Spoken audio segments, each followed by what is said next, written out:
Welcome, wrestling fans, to the PW Fan. The PW Fan is a pro wrestling podcast created by fans for fans, and we appreciate you joining us for episode 24. I'm your host, representing the old school wrestling fan, and your favorite barber, Tim Gilbert. And I'm your host, the architect of pro wrestling podcast, Andy. Host and no selling wrestling indie fan, Jeremy. All right, guys. Episode 24, man. Here we are. Got another great show for you today. Before we get started, head on over to our YouTube channel and check out where we have all of our recent episodes and videos. And don't forget to like and subscribe. Today, we're going to be talking about the future of Cody Rhodes, Jay White's first AEW match, the Elimination Chamber, and more. If you want to go to check out t-shirts, go to prowrestlingtees.com/the PW Fan, where we got our pocket logo tee. We've been talking about updating the design eventually. We want to just see that some other people are getting this one before we start investing money in more designs. And I think that about covers all the, go to our social media, follow along, Instagram at the PW Fan, at the PW Fan on Twitter. And I think that about wraps that up. Andy, what do you say we get the show started, buddy? You're up. Alrighty. Big wrestling news, or the biggest thing in wrestling news wise this week, I think, is Cody Rhodes and Brandy Rhodes have left AEW.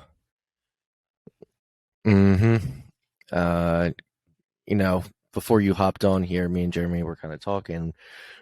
Jeremy, what you say about Revolution and Cody? Yeah, if you don't see him on the show. It's hard to imagine that Cody actually left AEW after being a founder and all of this Revolution stuff. But I was like, if he doesn't show up at Revolution, the pay-per-view, I think it's the first weekend of March, then I really think he's actually gone from AEW. Because I always feel like with Cody, there's always some kind of work going on. So if he's not there, then I think he's actually gone. That's my prediction, at least. And if he's gone, guys, where's he going? I think we all know. I mean, but I just think it's so crazy. I mean, at first, in the beginning of AEW, people considered AEW kind of to be Cody's company. Like, Tony Khan was like the behind-the-scenes guy, but no one really knew who he was. And people would always use GIFs of like Cody doing basically the Hulk Hogan hand to the ear, and they would be like he kind of seemed like he was the face of that company, which he was. And now I don't know if it's because there's so many other people and he felt like maybe he could find a better opportunity elsewhere or what. But yeah, very, very strange. Didn't see that coming. However, man, and it like makes me feel like a mark to even think this way. But I'm like, what if we're just getting swerved and this is like the best? Like, that's what I'm thinking. You know what I mean? Like, this is the best. Like, they've had so many people post on social media about it. It's like weird. Yeah, and then Kenny Omega did an interview with the Wrestling Observer guys, and he talked about this and basically was like, made a joke like, "Oh, I heard he's on a flight to Saudi Arabia." And he's like, well, good luck to him then. I'm like, it's feeling too forced right now. Yeah, like it felt natural, and then like JR's posting about it, and like all these random people are just putting it on their Instagram, and I'm like, okay, hang on. Something seems a little fishy, but here's the one thing that makes me think it's not a work is Brody Lee's widow, Amanda Huber, posted on her Instagram, and she basically was like, I don't have any reason to lie to you people. And I was like, damn, okay, well, that's exactly what someone would say. Right.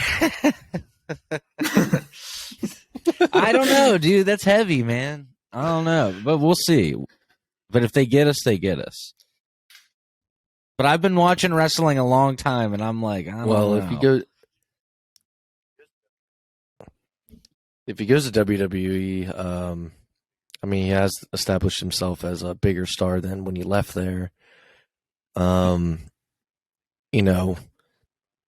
think we can all assume like Roman probably will retain at Mania. And if you bring in Cody right afterwards, because we've always said WWE has like a star building problem. Like, and who can actually beat Roman besides, like, I thought Seth Rollins could have been a believable guy to take the title off of could have been him, yeah. But I think Cody could be that guy too. I saw people mentioning that it could be the surprise tag team partner for the Miz. I'm like, if he signs for being a tag partner for being the Miz, I'm like, come on, that'd be horrible. Oh, Jesus Christ. Yeah. I don't know. We're just gonna have to wait and see. Especially for, like, say, the night after Mania. Like, if he doesn't come out then, like, I have no idea what this dude's doing. Unless he's just taking time off because he has a newborn and, it's just, all the rest of the stuff going on. It's just weird, though, that, like, if this is real, and I know it's a character and he's cutting a promo, but, he's like, he cut all those promos about real professional wrestling and blah, and and not to mention the sledgehammer to the Triple H throne. It's like, man, this is a big 180, and all the shots that he took at WWE. And, like, it's just like huge, like, whoa, like, yeah, you said all that stuff and now you're like, I'm just kidding, I'm gonna go back. Yeah. Well, just gonna have to wait and see, guys. But there was another big thing in wrestling news-wise this week, and that was about freaking time, guys. The Undertaker is getting inducted into the Hall of Fame. It felt like forever, didn't it? Yeah. I guess they just finally waiting for him to actually be retired of, like, in-ring competition. Yeah, and I guess like COVID kind of like delayed things too. Yeah. I think they're doing, I don't know if it's just his introduction or, like, the whole Hall of Fame. They're doing it, like, during a Smackdown. But his introduction? Yeah, his induction, or it's just, like, the entire Hall of Fame is also going to be done during the Smackdown. I don't know. They're not going to, like, have their own separate, like, day or, like, nighttime event. Like, that's before that's kind of shitty, just considering if there's one dude who probably deserves to have a big moment like that, it's the Undertaker. But you would think. So they're making a SmackDown just basically the Hall of Fame show? I guess maybe, like, in between, like, inductions, there's stuff. I don't know, because those Hall of Fame shows are super long. Because you can't really say, like, hey, you're done talking to the Undertaker. Yeah. But congratulations to him. It's definitely well-deserved. One of the best of all time, especially character-wise.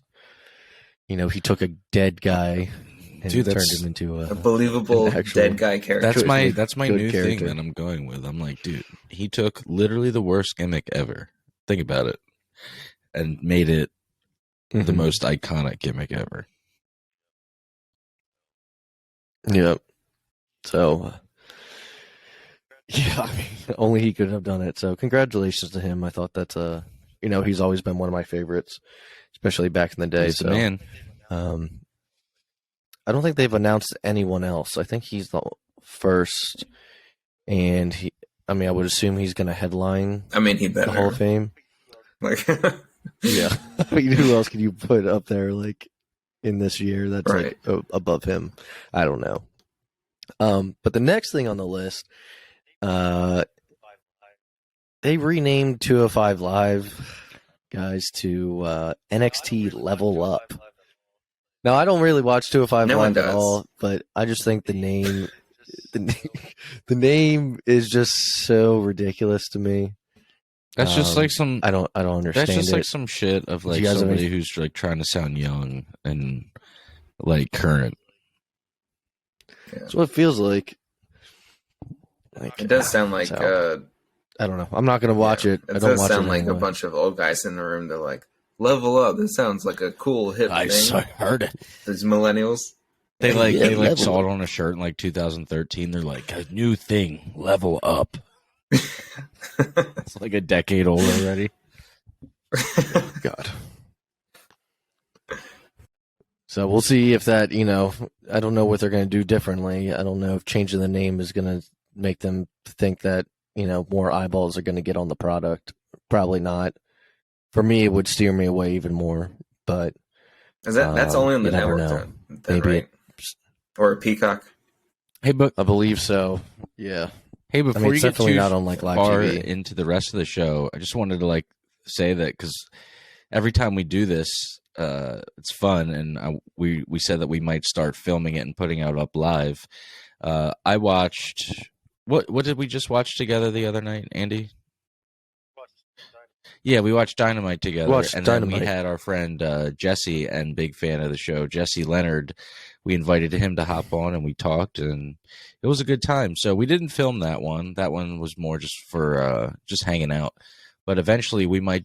Yeah, that was fun. Eventually we might just put the record button on in the background and keep it, just exactly what we did the other day, but just have it cataloged basically, and maybe we'll post it. So that'll be fun. Yeah, just wanted to bring that up because that was cool to hang out with you guys. Yeah, for sure. Well, let's get into an actual show of the week, starting with Raw. These WWE shows this week were, because there's a pay-per-view coming up, which already happened, but these were like go-home shows for that. Raw opened up with all members of the male Elimination Chamber coming out to the ring, one by one. Brock's the last to come out. He's kind of eyeing everyone down, and then all of a sudden, Austin Theory throws some balls and jumps on Brock's back. Well, that didn't go over too well. Brock completely destroyed Austin Theory, and then takes selfies with him using Austin's phone. Did you want to throw in, if anybody hasn't seen it, go to it's on YouTube, the full thing. Pat McAfee has like a 25-minute interview with Brock where he's really kind of out of his shell and being just like a normal dude, and it is honestly, it's awesome. It's a really good interview. So while we're talking about Brock, if you like Brock, check that interview out. Pat McAfee show on YouTube. It's a cool interview. Pat McAfee. Dang. Dang. Yeah, no, it's a really good interview. It's like an hour long or so. Pat McAfee. It's just Brock being himself. Pat McAfee. But going on in the show of Raw, Kevin Owens had a backstage segment where he's basically talking shit about Texas. And that brings me to what the rumor is that they're setting up is a match between Stone Cold and Kevin Owens at WrestleMania. And I think this was, if that's the case, because Kevin Owens is, trashing Texas, where Stone Cold lives or is from, which is also where the WrestleMania this year is going to be in Dallas, I believe. Yeah, it's kind of crazy if Stone Cold's coming back after this long. What do you guys think? I mean, it's basically Stunner versus Stunner, man. I got kind of mixed feelings about it because, it's Stone Cold, and it's awesome to see him back. But then again, he's like, 50? And his 50s, like almost 60 now? I'm like, I don't know if I want to see that because you just want to remember him for being Stone Cold back in the day. So, I don't know. I mean, it's going to make it cool. The promos are going to be awesome, but I don't know about the wrestling part. I'm like kind of the same mixed feeling. Like, yeah, I want to see it because nostalgia, but at the same time, I don't know. I mean, Goldberg does a good job. I mean, for his age, does he? Well, I'm trying to be like, I'm just kidding. Well, no, I'm trying to be like completely fair to the fact that like he was never amazing, right? And he still can do like all that stuff. So I'm like, maybe Stone Cold could still do it, but at the same time, I get what you're saying, Jeremy. It's like when Shawn Michaels did the Saudi Arabia match a few years ago. It's like he didn't do a bad job. Yeah. It's just like I don't want to remember him like that. It's sometimes okay to just leave things and just be like, no, this was cool, and like, yeah. Well, I thought his final match with The Rock was a perfect way to just. Well, there's another rumor that they might do, and again, they talk about this like every year, but I've heard another rumor that they might do AJ Styles and Shawn Michaels. That's another Twitter thing I've been seeing. Yeah. Because again, hopefully they do X before that. And Shawn Michaels. Yeah, but I think the thing to remember also is like people think of the Attitude Era and all those guys as like, oh, it was so great. But if you look at the wrestling, like the in-ring part, it's not even close to what they're doing now. Like, it's so much better now, the in-ring at least.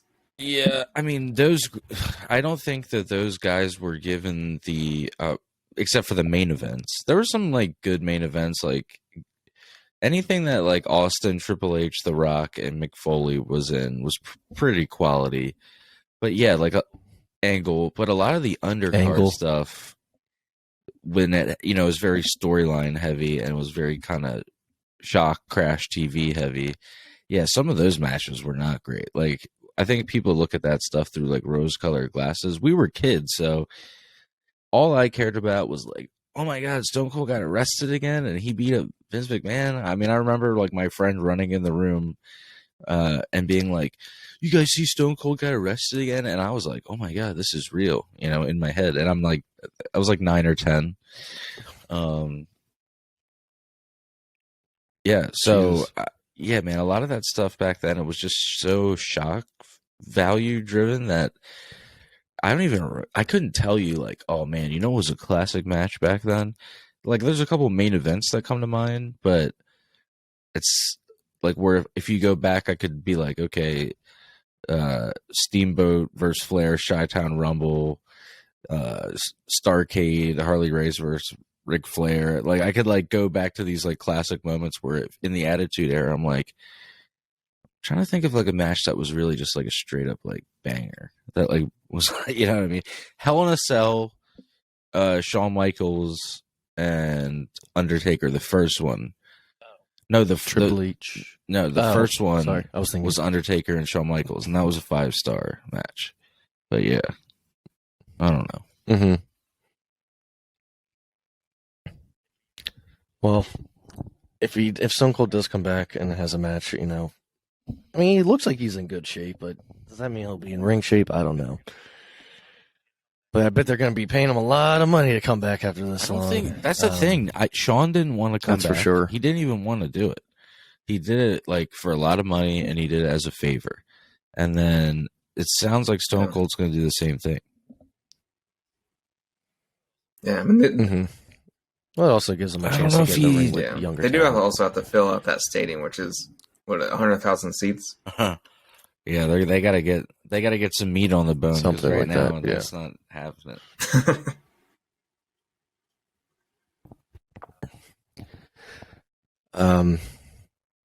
But yeah, as I like to say, moving on, guys. The last thing in Raw I wanted to talk about was Alexa Bliss was quote unquote cured now after her many therapy sessions, and was added to the Elimination Chamber. Didn't have to qualify, nothing. So yeah, she was the mystery opponent that we were speculating about last week for this upcoming. No, it was a creative way to get her out of the Fiend character thing. It's a freaking God, it was terrible. So.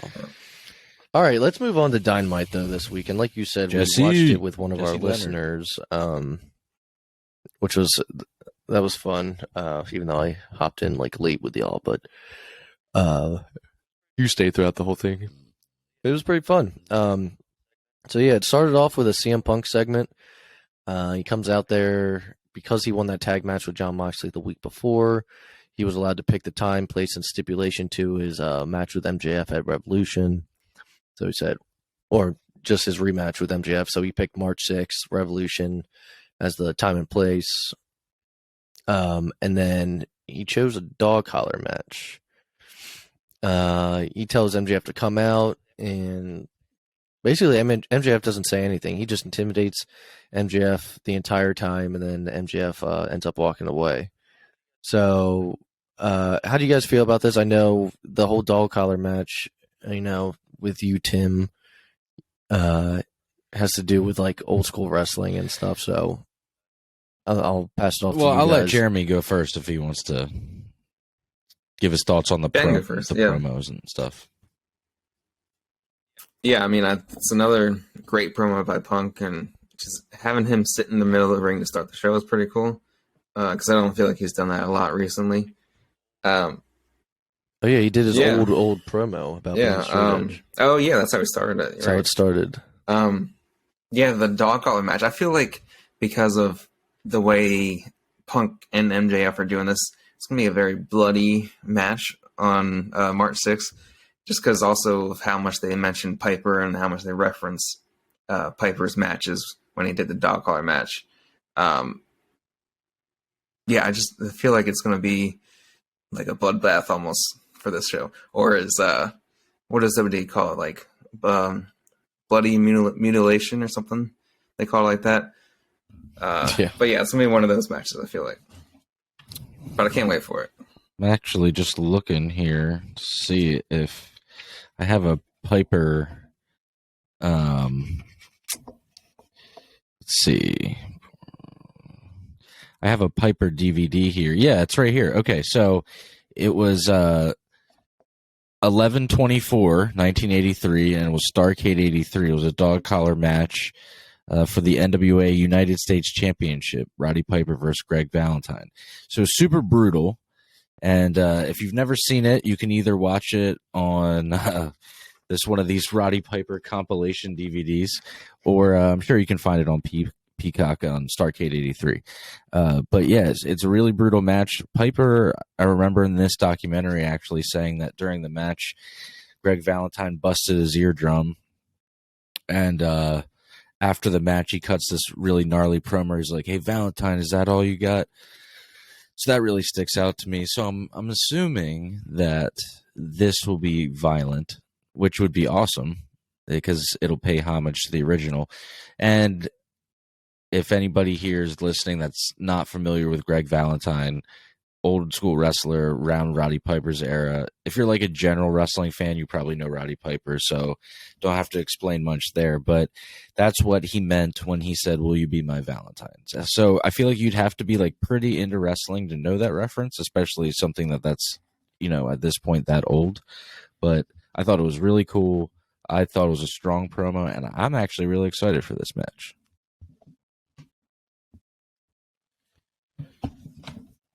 All right. So after that segment, we had a backstage interview with Jurassic Express with Christian Cage.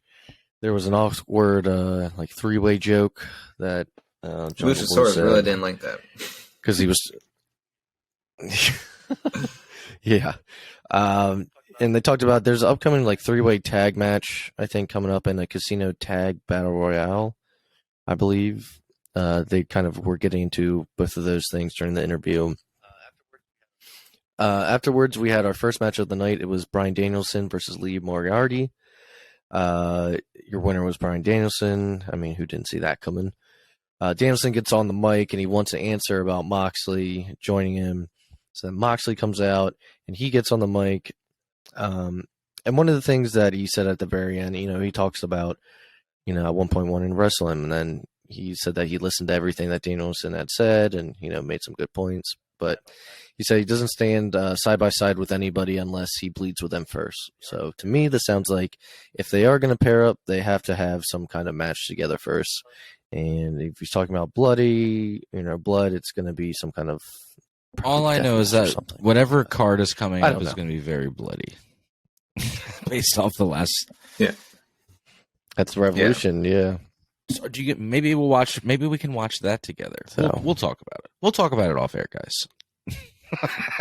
I also feel like figure it out. This match doesn't even need to be like a death match between those two. It can just be like a normal match, and it'll still be bloody, just because of the way that they wrestle. I'm kind of like, they'll find a way. I'm not going to go on a tangent, like, but I'm just like wondering, like, it would be cool if it wasn't a death match, you know. Like, maybe do something else. Just throwing it out there. Yeah. I really feel like it's just going to be a straight up just do a match. Yeah. Hopefully. Right. What else?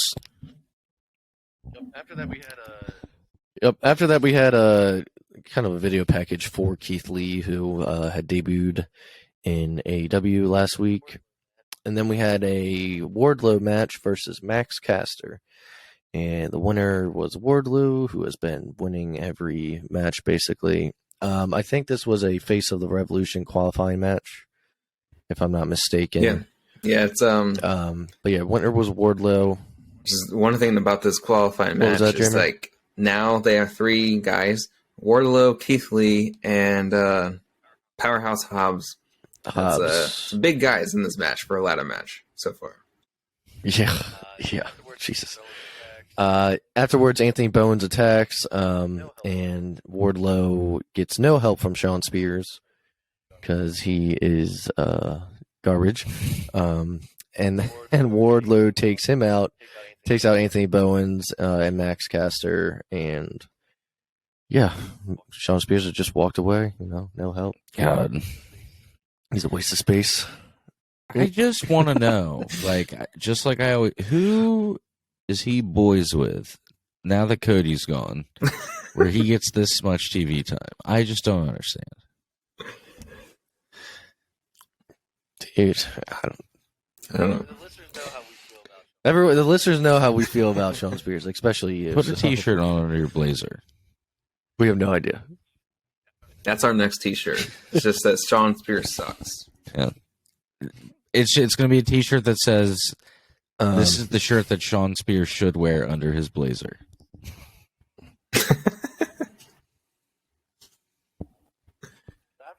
So after that match, we had a backstage segment with Britt Baker and Mercedes Martinez, and Sensei Kreese from Karate Kid and the Cobra Kai show walks. Totally missed that. And even though they show his real actor or real name, he's this like in character as this Sensei. I did not like this. No mercy. He said like finish him, finish her, finish her. I was like. And I watch Cobra Kai, but I don't want my Cobra Kai mixed with my wrestling. It's a little bit. It's just. I watch it. I watch all Cobra Kai. Yeah, it's great. But I don't want to see Sensei Kreese from Cobra Kai mixing with my wrestling and acting like he's a character right now. It's just not what I want to see. And if it, keep them separate. So yeah, this was very WWE, right? This was a very WWE move. Yeah. Yeah. 100%. After that, we had an Adam Page in-ring segment. Adam Cole comes out. I'm just going to mention it because we mentioned it when we were watching it together. Dude, there was a guy in the audience holding up an Adam Cole has a dad bod sign, and the camera guy just didn't move for so long, and it was just dead center in between like Adam Page and Adam Cole like facing each other. And then I guess someone must have told the camera guy like shoot at an angle. So then they just the guy just turns a little bit, and now it's not like a straight on like face to face. I don't know. It was just God. I just kept holding I was it like up, first of all, I know it's probably slim chances that this dude listens to the show, but bruh, you ruined that promo, dude. Like it was supposed to be like this like serious moment of these two facing off, and I'm like trying to get into it, and all I can see is this Adam Cole has a dad bod sign behind both their heads. And also he held it up for so long, and like Adam Cole was clearly like looking at it, that I was starting to get like weird secondhand embarrassment from it. I was like, I was like, all right. It was so distracting. I had to go back and watch it like another day, like the promo, because I couldn't focus on it when we were like watching it together. But I mean, it was a good promo. They talked about being in ROH together and being roommates. And Adam Cole at one point says, whenever he's in the company with Adam Page is known as the other Adam. Dang. But no, they shake hands, and Adam Cole walks out of the ring, and then Red Dragon attacks, and Adam Cole comes back into the ring and attacks as well. Security comes out, and the Dark Order comes to help. So I think we're getting this match for the title at Revolution. If I'm a bet man. Yeah, they announced it at the end of the show. Fingers crossed. Okay, fingers crossed. Put the belt on Adam Cole. That's pretty fast. Adam Page's, to me, it's fallen flat, his title run. But, I mean, that might be his booking. They started off really strong with Bryan Danielson. That could have been the issue. Like, they started off too strong with that whole match. Or usually AEW doesn't take off titles like that fast. They try to like make it a legit. You know what I noticed? A champion. I just realized his title run seemed to cool off after he beat Bryan Danielson. Like it's almost, but like it's almost like he beat. That's what I'm saying. And that he beat him, and then people were like, "Eh, all right, well." It just kind of like, I don't know. It just felt like it was like a bubble that burst too fast or something. Yeah, it's tough too because he beat Omega for the title, and then he beat Danielson, who like they're like the top 2 wrestlers basically, and then anywhere else you're gonna go unless it's like Punk or someone else like that, it's gonna be down. Yeah, I mean, I guess some of these guys gotta lose eventually. It's just weird. Yeah. After that segment, we had a video package for Sammy Guevara and Darby Allin, who are in the main event for the TNT Championship. Then we had the Chris Jericho and Jake Hager versus Santana Ortiz match. Eddie Kingston returned in the middle of the match, and your winners were Santana and Ortiz, which I think probably had to happen. And then Eddie Kingston and Jericho brawl. I'm sure we're going to get them at Revolution. That was not a brawl, but I mean, that was like horrible, whatever they were trying to do. Eddie held his arm up for like the entire time, like acting like he was going to hit him. And then he just, I was like, what are you guys doing? It was tough. Watch. After that, we had the Bucks, Adam Cole, and Red Dragon backstage. And then we had Mercedes Martinez versus Thunder Rosa. The winner was Thunder Rosa. Britt Baker and her friends, God, I forget their name, Rebel and Jamie Hayter, come out and they attack Thunder Rosa. And then Mercedes, they turn on Mercedes Martinez for, I guess, losing the match? Yeah, there was no point of because her Britt Baker and Thunder teaming with them. Yeah, she was supposed to soften up, quote unquote, Thunder Rosa for her, and she lost. So, I guess it wasn't good enough for Britt Baker. At least the Thunder Rosa Britt Baker match is finally happening. Yeah, I'm looking forward to it. So then we have a video of Malachi Black video, always as cryptic as ever. Don't really know what to make of it. So the rumors are. Then we had an interview. Sorry, just the one thing is like the rumors are that Buddy Murphy, now is Buddy Matthews, is going to be in the House of Black. That's right. He's going to join them too. Okay, House of Bliss. He got kicked out of the House of Bliss. Now he's in the House of Black.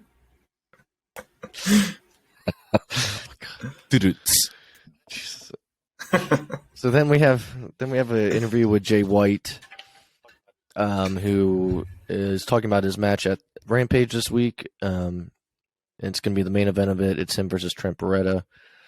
He talks about how they know each other from New Japan and whatnot. And then our main event this week in Dynamite was Sammy Guevara versus Darby Allin for the TNT Championship. Andrade ended up interfering in the match and hit Darby Allin in the head with like a clipboard. That apparently helped a lot. The winner was Sammy Guevara. Matt Hardy attacks afterwards, and then Sting comes out to save. So more erratic. Matt Hardy. Matt is that what Matt Hardy? Dude, Pat McAfee. Yeah. And then Matt Hardy. New shirts coming soon. That wrapped up Dynamite, though. What you got? Did you guys enjoy the Sammy Guevara Darby match? I thought those. It had been a while, I think, since they had wrestled each other. And they're in completely different places than where they were when they first. Yeah, it did feel kind of like fresh, even though they did wrestle each other before. But yeah, I did like it, and you always see a little glimpse of kind of what AEW's future is going to be with whenever they have these young guys wrestle each other. And I mean, every time it feels like it's going to be amazing so far. So let's get into SmackDown this week. Again, these were kind of go home shows for WWE, but there was a contract signing in the beginning of the show. It was for the Ronda Rousey Naomi tag match against Charlotte Flair and Sonya Deville at the Elimination Chamber pay-per-view. One of the stipulations for the contract is that Ronda has to wrestle with one arm tied behind her back because Sonya Deville is in a sling. Stupid stipulation. Why do they do that? Yeah, so I don't know. So that got added to their match. Also, Sami Zayn, who has had a Intercontinental title shot for like 6 weeks, wrestled Shinsuke and won the Intercontinental title back. So we'll see if he defends it against Johnny Knoxville or something at WrestleMania. But it was even worse because they spoiled it the week before, right? On Twitter or whatever it was. I think so. Yeah, because there was no. They filmed. This was not a live SmackDown. There was no way because there was videos of like the superstars over in Jeddah before like SmackDown had aired. So yeah, I think it was spoiled. But Rampage this week. Just one thing I want to talk about, and that was the main event. It was Jay White's AEW debut. I think it's the first match he's ever had on like live television. Also, and they had to put him with a strictly New Japan. So yes, speaking of, he wrestled Trent Beretta. At least it's the better of the best friends. I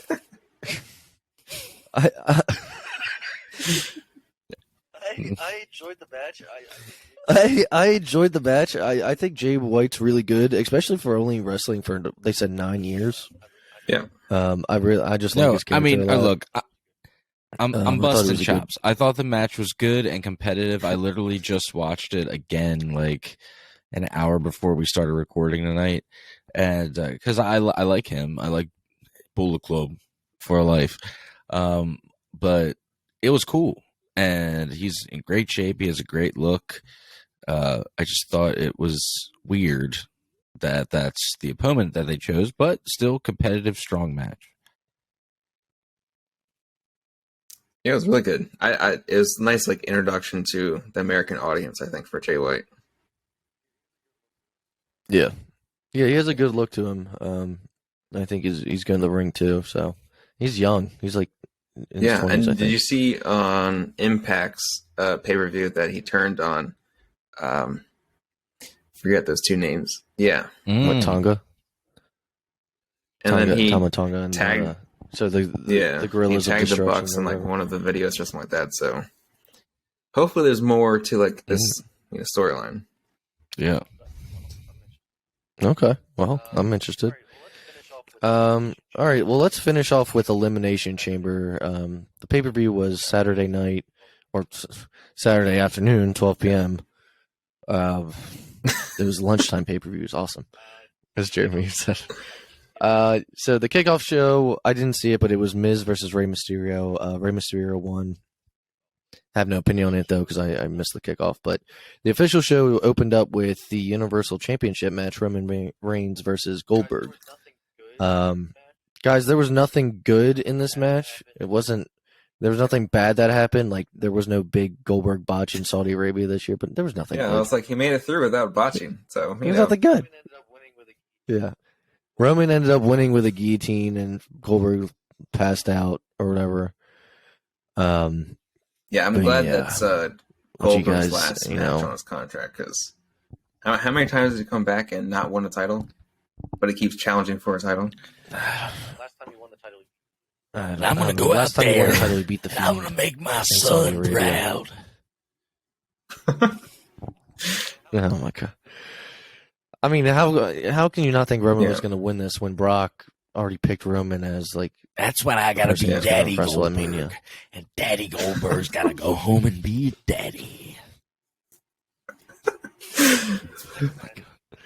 All right. Well, the next match was the Women's Elimination Chamber. Rhea Ripley, Liv Morgan, Alexa Bliss, Bianca Belair, Nikki Ash or ASH, and then Doudrop. I actually like this match. Every woman came out looking good in the end, I thought. But as eliminations go, Rhea Ripley eliminated Nikki ASH. Then Liv Morgan eliminated Doudrop. Alexa Bliss eliminated Liv Morgan. Bianca Belair eliminated Rhea. And then Alexa Bliss to become the winner. And Bianca Belair will be wrestling Becky Lynch for the title at Mania. And, some of that long-term storytelling.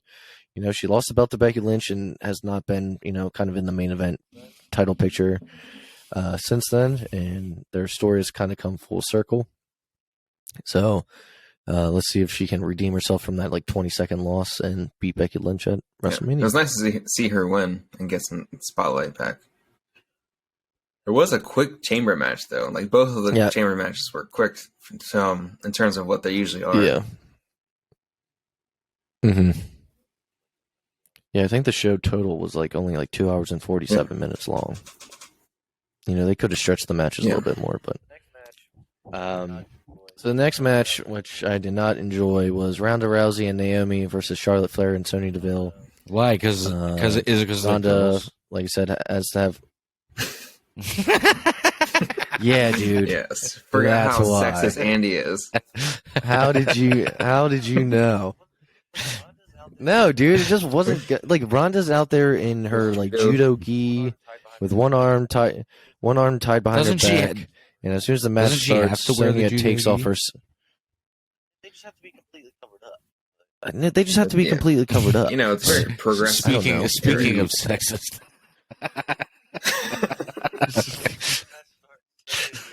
But as soon as the match starts, Sonya Deville takes off her sling, so it was all a ploy on their end. The winners were Ronda Rousey and Naomi. This match could have been 5 minutes and then put some more time on the chamber match. Yeah. It was what it was. It was what it was. I didn't find it entertaining. Moving on. Next match, Drew McIntyre versus Madcap Moss. Falls count anywhere. This basically became a 2-on-1 for a little while because Happy Corbin was out there and was able, falls count anywhere. So that's no rules. Is Madcap okay? Eventually, is he alive? Well, let's talk about what happened. Well, let's talk about what happened. So, Drew is in the ring with Madcap and goes for an Alabama slam, and I think Madcap overflung himself and landed directly on top of his head. Apparently, I did read he's all right. I read that. Right. I mean, I was only joking about that, but the announcer's he just laid it on his head. Yeah, dude. Surprised he didn't have a concussion. The winner was Drew McIntyre, but yeah, I mean, the match actually was okay. I'd give it a B. But that spot was the highlight of the match. Yeah, pretty much. Up next, we had Lita versus Becky Lynch. The winner was Becky Lynch. For Lita to be in the ring after 16 years, her first one-on-one match in or meaningful is what they called it, one-on-one match in 16 years. I don't know, guys. I don't want to bash Lita. She just looked slow.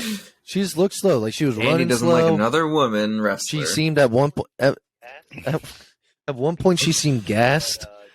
But there was a really good false finish. She did a twist of fate and then the moonsault. It was actually a believable false finish. I felt but yeah, it was cool to see her out there. I mean, I always liked Lita back in the day. It's also funny that Lita, when they started going all these Saudi Arabia stuff, spoke up on social media about it, and now they got the money. Well, I guess if the payday's get nice, that money you heard there. That boy.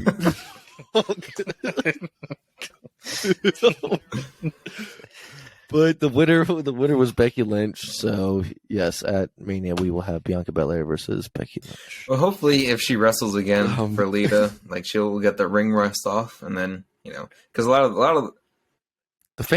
audience was super excited. Yeah, I mean, it wasn't a normal. They should make it so the reception was crazy. Any money that you've earned from your Saudi Arabia trip, that anytime you spend it wherever you are, you can buy whatever you want, but as soon as you make that transaction, a loud thing just comes out of nowhere that's blood money.